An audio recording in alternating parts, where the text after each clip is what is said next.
I know somebody I call the drill because they're just so boring.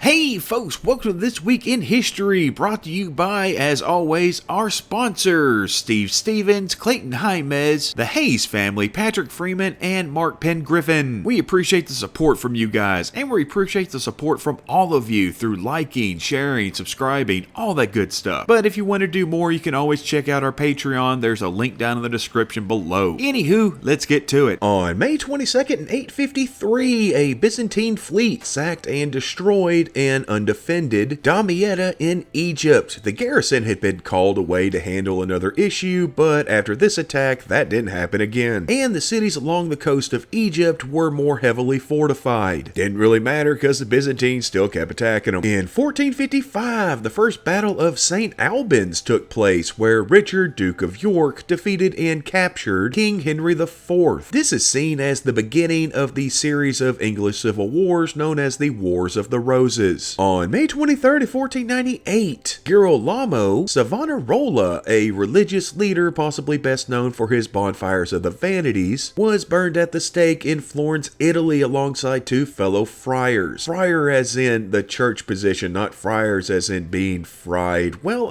I guess it's kind of both. But they were hanged before their bodies were burned, which, as we've covered before, was pretty much the norm. On May 24th, 1856, John Brown and a group of men that included 4 of his sons killed 5 slavery supporters by calling them out of their homes, then hacking them to death with swords at Pottawatomie Creek, Kansas. This was in retaliation for the attack on Lawrence we talked about last week, and don't worry, that video on burning Kansas, or bleeding Kansas, is still coming. On May 25th at 1644, Ming General Wu Sung-woo formed an alliance with the invading Manchus and opened the gates of the Great Wall of China, allowing the Manchus through in order to deal with a rebellion. Don't worry, we're going to get back to this. In 1738, a treaty between Pennsylvania and Maryland ended the Conojocular War, which settled a boundary dispute and called for the exchange of prisoners. On May 26th, in 1293, an estimated 7.1 magnitude earthquake struck near Kamakura, Japan, killing about 23,000 people. On May 27th, in 1644, Manchu leader Dorgon defeated rebel leader Li Saiqing of the Shun dynasty at the Battle of Shanghai Pass, allowing the Manchus to enter and conquer the capital city of Beijing, establishing the Qing dynasty that lasted until 1912. On May 28th at 585 BC, a solar eclipse occurred during a battle between the Medes and the Lydians. And even though this eclipse had been predicted by Greek philosophers, it still freaked them out enough to lead to a truce between the two sides. This is also one of the main dates in antiquity that we use in order to calculate other dates. And that's just gonna about do it for this week, but we'll see you back here next week. Same squirrel time, same squirrel channel. Be happy, be healthy, and y'all come back now, you hear?